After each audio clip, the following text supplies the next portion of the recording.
could implement a strategy like ours, that we could see this really being effective in multiple communities. That's awesome. Thank you for that, Sarah, and thank you for being on. So I know last time we touched a little bit on, the Nisi Project and what you do. We also touched on a little bit of like socialpreneurship. And so I kind of want to talk a little bit more about that today. And I know Zuma has some experience in that, and definitely you, Sarah. So can you just talk about like what that means to you and how you maybe implemented that in your life? Yeah, so I do have business experience working in public policy for the business community through the Chamber of Commerce here in the Pensacola area. And I just see that a lot of nonprofits could benefit from the same business strategy that a lot of businesses have to implement their business plan, and the things that businesses have to create those strategies in order to have a successful outcome and to be able to sell their product or create business and so forth. And I think it's important that nonprofits have that same strategy. Obviously, the goal and the metrics for nonprofits are different than what they would be for a business to measure that success. But I think it's important that nonprofits have business strategies and implement those business tactics in order to thrive, because there are a lot of things that nonprofits that, a lot of times nonprofits that I've worked with, it's been like the live by faith model, and that's great. But in order to offer the services that are needed in the amount of ways that those services are needed, there has to be some kind of long-term strategy. And so with that social entrepreneurship, I find that teaching nonprofits those strategies in order to have sustainable programs and resources to help support those programs are so important.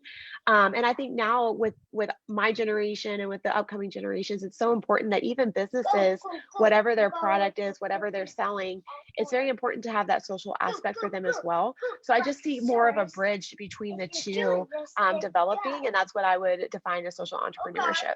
Very good. Zuma, can you talk a little bit about your experience with social entrepreneurship and kind of, the mindset that you have? Absolutely.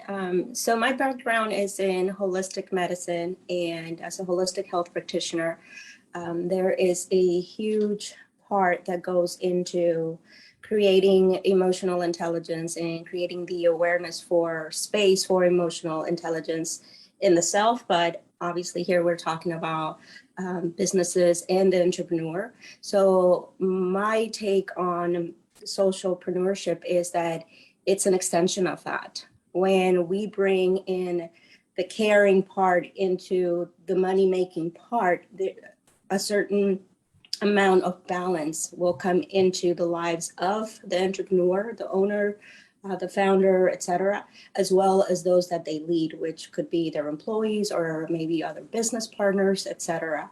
So from the business aspect of it, what I see is that the implementation of caring for causes, caring for challenges the community faces, it's a benefit, bringing that into every business. And I do believe with my whole heart that every business can help. Every business, whether it's a service or a product, can find a way to give back to the community. It doesn't matter what they do. It could be a portion of their profits. It could be getting involved in the community in some sort of way, or promoting a certain campaign. Whatever it may be, there are so many ways.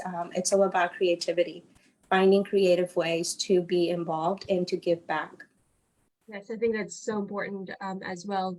So we do see a lot more companies nowadays, engage with more nonprofits, which is really great. They, support by giving them financially, or even just promoting them, doing partnerships. And I think, that's really important to bring awareness to these nonprofits because, yes, it is about profits, but it's also about, the purpose of, helping other people and doing something bigger than just what a business does. And like you were both saying, it's best when both an organization like a nonprofit utilizes the entrepreneurship mindset of being, fiscally responsible and having a good business plan, but also when, other already established businesses or even small businesses, come along and support them as well. And, a lot of times, like you were saying, Sarah, they were, they go live by faith model, which is, it works for some people, but,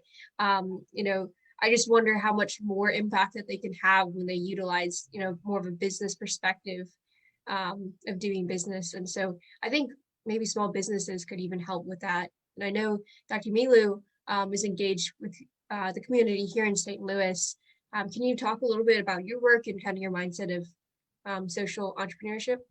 Yes, it's definitely a very topic that is very close to my heart, because I believe business is not outside of society. Business is built in the society, and there's the reason for business.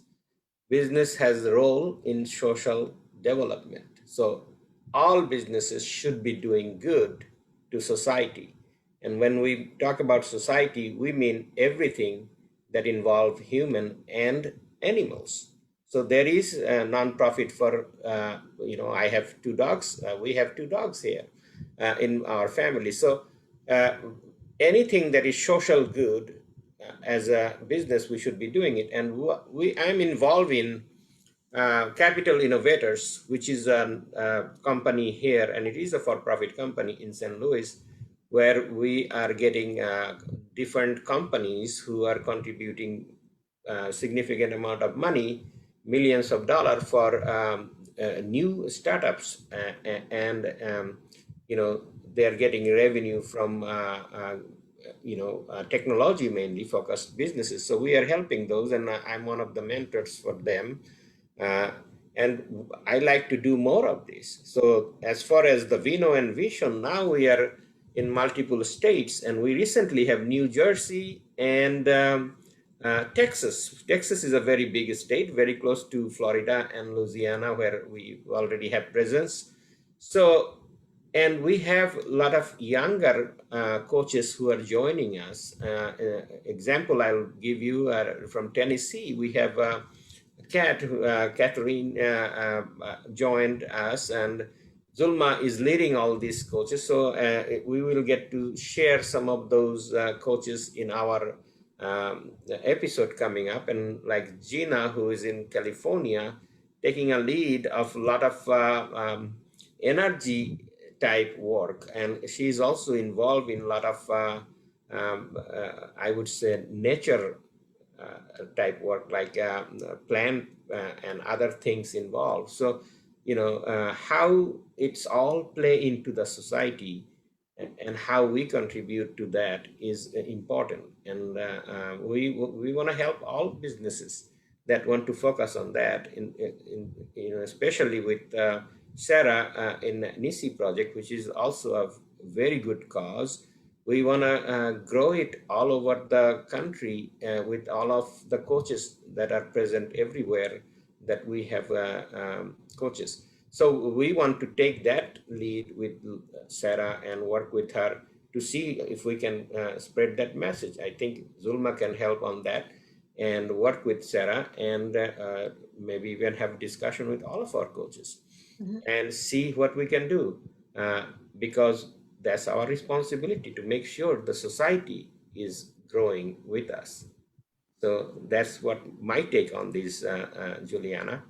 Very good. Yes, it's so important, and I see that you do that a lot in the culture that you have. I think it's important as the leader, like you're doing, is already, creating a culture of giving back to the community, supporting the community, and really having a focus on that as well. So it was interesting. I was recently reading how in today's culture, there's more money being given to nonprofits than ever before, as well as more young people, even though they aren't as financially able to give, they are a lot more willing to give their time. And so I think getting people involved and having that, basis of having a good, I guess, volunteer group or volunteer program is super important as nonprofits. And I saw that definitely as my experience in nonprofit.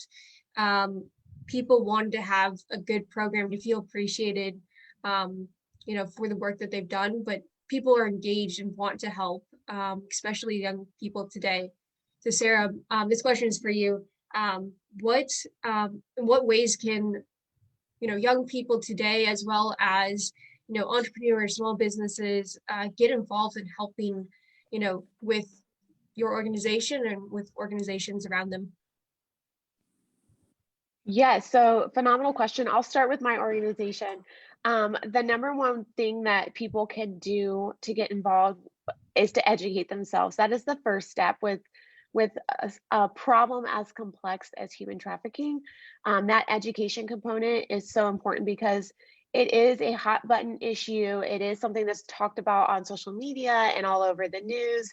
It's very easy to misrepresent it.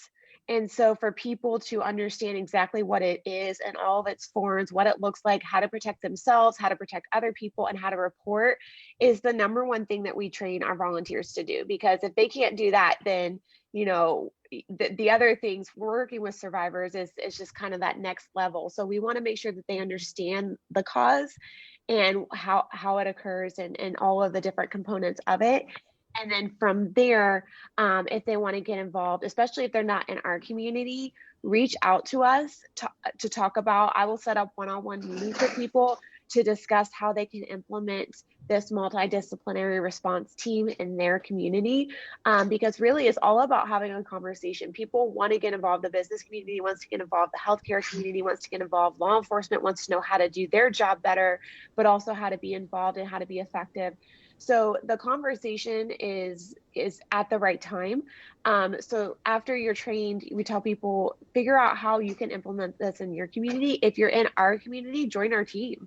If you're a business owner, there are a lot of skill sets that we're trying to teach survivors after they come through restoration that they're going to need in order to get a job. If you are a financial advisor, it's important to teach them how to manage their own money because for so long they haven't had any control over their money. And so there's different levels that everybody can get involved in. It may not be that everybody can sit down with the survivor and be that hand to hold and that voice of reason and that comfort for them. But there are different levels that we can definitely integrate into working with the survivors. And so there are many ways to get involved with that. Right now, we're kind of in the training phase. We're training our volunteers how to work with survivors, how to have the trauma-informed language and approach, what to look for when trying to identify a location for a survivor. So there's different levels for that. If it's any organization, like if there's an entrepreneur who wants to get involved in their community and maybe they don't know what organization to start with, because to your point, there are a lot of different nonprofits in this generation. And so what you can do is figure out what are your personal values, and from there, what causes are you interested in, and what do you want to see change? What areas do you want to see change in? And then honestly, Google's your best friend. Google what initiatives and nonprofits are in your area that are addressing those things.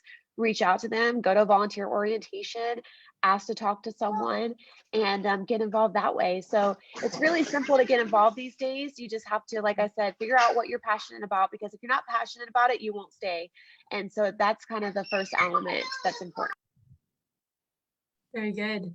And Zuma, I mean, I know you're involved in a lot of organizations and, you're very passionate about this organization as well. So what are some things from a volunteer standpoint that you see engaging and like helpful, I guess, to attract you to a certain organization to help volunteer, and kind of what you're looking for when you do volunteer? Oh gosh, I think immediately my thought on that is, as I was listening to Sarah speak, and it's about the passion. When we know what our principles, values are, it's going to be definitely easier to find the spaces in which we can utilize our skills, our skill sets, the tools, our background, whatever it may be that we can offer of value to an organization, or even just someone we see that needs help out on the street. If we're passionate about caring and being giving, the opportunity to practice it will come. And so when we really go inward and find out what that is, because like Sarah mentioned, if not, it will be really hard for us to stick around and help. So, excuse me, sorry, it's early morning here. When we find those bridges between ourselves, our skill sets, our experience, and then those things out in the community, whether it's a project or a nonprofit or et cetera, that creates that other bridge. It becomes a full synergetic circle of who we are, what we do. And for me personally, how that happens is I see what I'm all about. I see what's in my toolbox, and then how can I offer that? How can I, reach out to a group or organization like NICI and say, how can I help you? And that goes the same way for the entrepreneur in the business. We need to be able to know where we stand and what we are about, so that we may not know how we can help, but we can definitely reach out and say, what do you need? What can I do? And then again, go inside, go inward, go into our inventory of the things that we have to help with and bring it all together. So initiative and knowing what we're passionate about are definitely key components of how we show up. Yeah, I think that really resonates with a lot of people I know. With me, just like having an organization that's passionate about what they're doing, in addition to like being able to use your skill set. Like, I think that's important because the volunteers, they want to feel like they're needed or that they're useful in some way, and not just like sitting around doing something that the organization just happens to find so that they can get their volunteers engaged. Doing something meaningful, and doing something that's helpful for the organization. I think that's important from a volunteer standpoint, like you were saying, and making sure that the organization is passionate about what they're doing. As well as like you were saying, the entrepreneur, creating that culture of, I guess, purpose and passion.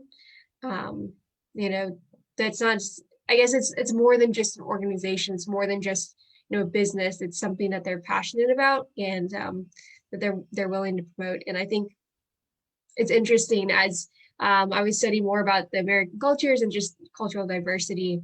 Americans are very, I guess, in some ways more extreme, and so they like to, I guess, be passionate about things. So yeah, so that's really interesting, and just how it's important in today's cultures to have and see organizations that are passionate in what they believe, and having that values first mentality is important. So Dr. Milu, so I know you've been through some experiences, and you've probably worked with some organizations and nonprofits as well. What are some things from your perspective, I guess from a coach's perspective, that you've seen, and how can you help entrepreneurs have more of a social mindset, as well as how to get involved, and I guess what do you see? Well, what I see, I can give you the example right now. So we saw the happy birthday kid right behind Sarah, who was playing with this gift, right? And if you look at the kid and just imagine who we are doing this for. We are doing this for our future generation. And I'm pretty sure every one of us will say that we are doing it for our family, our values, and our own good. But at the same time, as we are doing this, we are building the future for this generation. And these young entrepreneurs building the future of business is focused on that. We are focusing on the future, not the past, and not even the present. If we can do things that will impact the future, that's what our goal. And as you can see, and Zulma is involved in a global level with us, and we have coaches out of country as well, where Zulma will be taking that initiative of making sure that all these new coaches that coming in, they're actively involved with this kind of community building, community supporting organizations, and doing things that helps the community. Mm-hmm. And each of the community we will be playing role. Right now, we are not on all 50 states, but we are getting there. And Zulma is taking a key role on that, to going in all 50 states. So we will be at some point in all 50 states. So I asked all coaches, young coaches, and also young in mind coaches, join in with us to lead this effort of making sure the community is served and the future is built properly, because that's what we do as a coach. You know, we help organizations, and there is two belief I always strongly hold in my heart, is that businesses have to make money, and they have to do social good. If they cannot make money, they cannot do social good. So we, and as you know, that I am a business coach, and I help businesses to grow their revenue, and the business owners to have the lifestyle they want to live, and why they started the business to begin with. So connecting those time, team, and money, those are the things that we work with. As a business coach, always focused on those. And at the same time, if your business fails, you are no good to society. So you need to focus on strategy to build, and I spend a lot of time doing strategy with my clients to do 5-year strategy to make sure you are going in the right direction and making revenue. And once the revenue is there, you will be able to do social good in significant way. And as you can see, big organizations are now focusing on building and supporting a lot of nonprofit. And that's the key and center of growth. Without business, nothing happens, including entrepreneurship. And you see in a lot of small villages, people are entrepreneurs. Now we are supporting them, like microcredit is one of the things that is giving people a small amount of money to start a business.